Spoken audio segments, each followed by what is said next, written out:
Paramashivoham.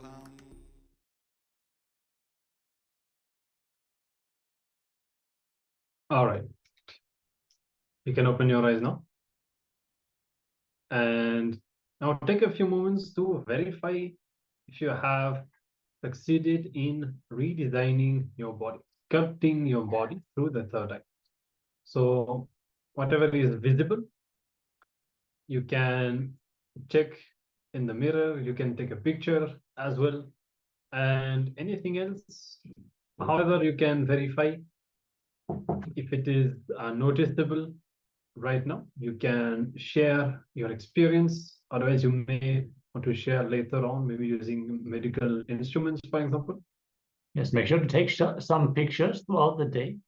So when you continue to manifest the power, you will see the changes in your face or whatever body part you are sculpting in this power manifestation. So make sure you keep a track of all the power manifestation. And then maybe in the end, you can show the before and after. And definitely let us know what it is that you are working on. What are you sculpting? Yes, there's too many possibilities. Changing the color of your eyes, your hair, the length of your nails, the shape of your nose or ears. So many things that can be sculpted. For many people, it might be interesting also to change the color of the hair. So let's stay excited and stay involved in the power manifestation as we are getting ready for the next jnana segment of the day. Yes, so now we'll be starting to dive deeper into the Ashtanga process itself. As we have mentioned, we have explained earlier, powerful process that Swamiji used to teach during the Inner Awakening programs. Very powerful 21-day programs that Swamiji was conducting personally in the past. And this was one of the very important processes.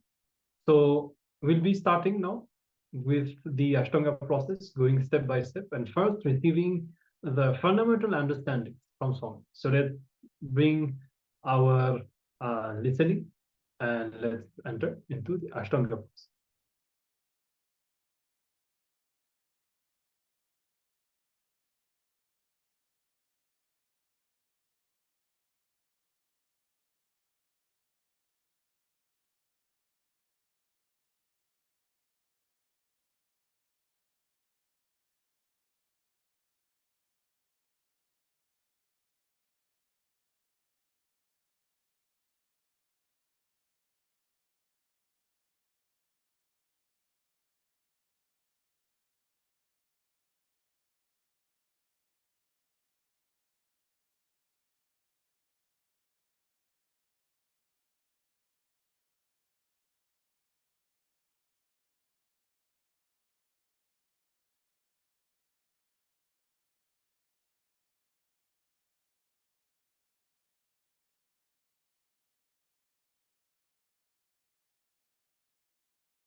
I bless you all.